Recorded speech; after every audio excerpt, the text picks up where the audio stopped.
రాష్ట్రంలో ప్రతి మండలంలో ఇంటిగ్రేటెడ్ రెసిడెన్షియల్ స్కూల్ను ఏర్పాటు చేయాలని సంకల్పించినట్లు డిప్యూటీ సీఎం బట్టి విక్రమార్క వెల్లడించారు. ఒక్కో పాఠశాలను 20 నుంచి 25 ఎకరాల స్థలంలో ఏర్పాటు చేయాలని నిర్ణయించారు. ప్రస్తుతం ఉన్న ఇంటర్నేషనల్ స్కూల్స్కు దీటుగా వీటిని అందుబాటులోకి తెస్తామని, వీటి ఏర్పాటుకు ఇప్పటికే బడ్జెట్లో నిధులు కూడా కేటాయించామని చెప్పారు. మంత్రి బట్టి విక్రమార్క పుట్టినరోజును పురస్కరించుకుని శేరిలింగంపల్లిలోని గౌలిదొడ్డి సాంఘిక సంక్షేమ గురుకుల కళాశాలను సందర్శించి విద్యార్థులతో కలిసి భోజనం చేశారు. అనంతరం విద్యార్థులతో మాట్లాడి వారి సమస్యలు తెలుసుకున్నారు. ఈ సందర్భంగా బట్టి మాట్లాడుతూ, మిమ్మల్ని మీ తల్లిదండ్రులు కష్టపడి చదివిస్తున్నారు.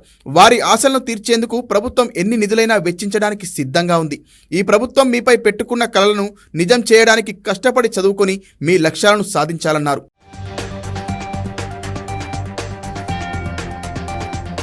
విద్యా వైద్య రంగాల్లో సమూల ప్రక్షాళన చేయడానికి రాష్ట్ర వ్యాప్తంగా పర్యటించి సమస్యలు తెలుసుకొని వాటిని పరిష్కరించే దిశగా చర్యలు చేపడతామని డిప్యూటీ సీఎం బట్టి విక్రమార్క చెప్పారు.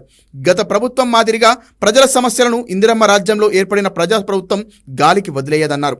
సంక్షేమం, విద్యకు బడ్జెట్ సమస్య కాదని, ఎన్ని నిధులైనా వెచ్చించడానికి ప్రభుత్వం సిద్ధంగా ఉందన్నారు.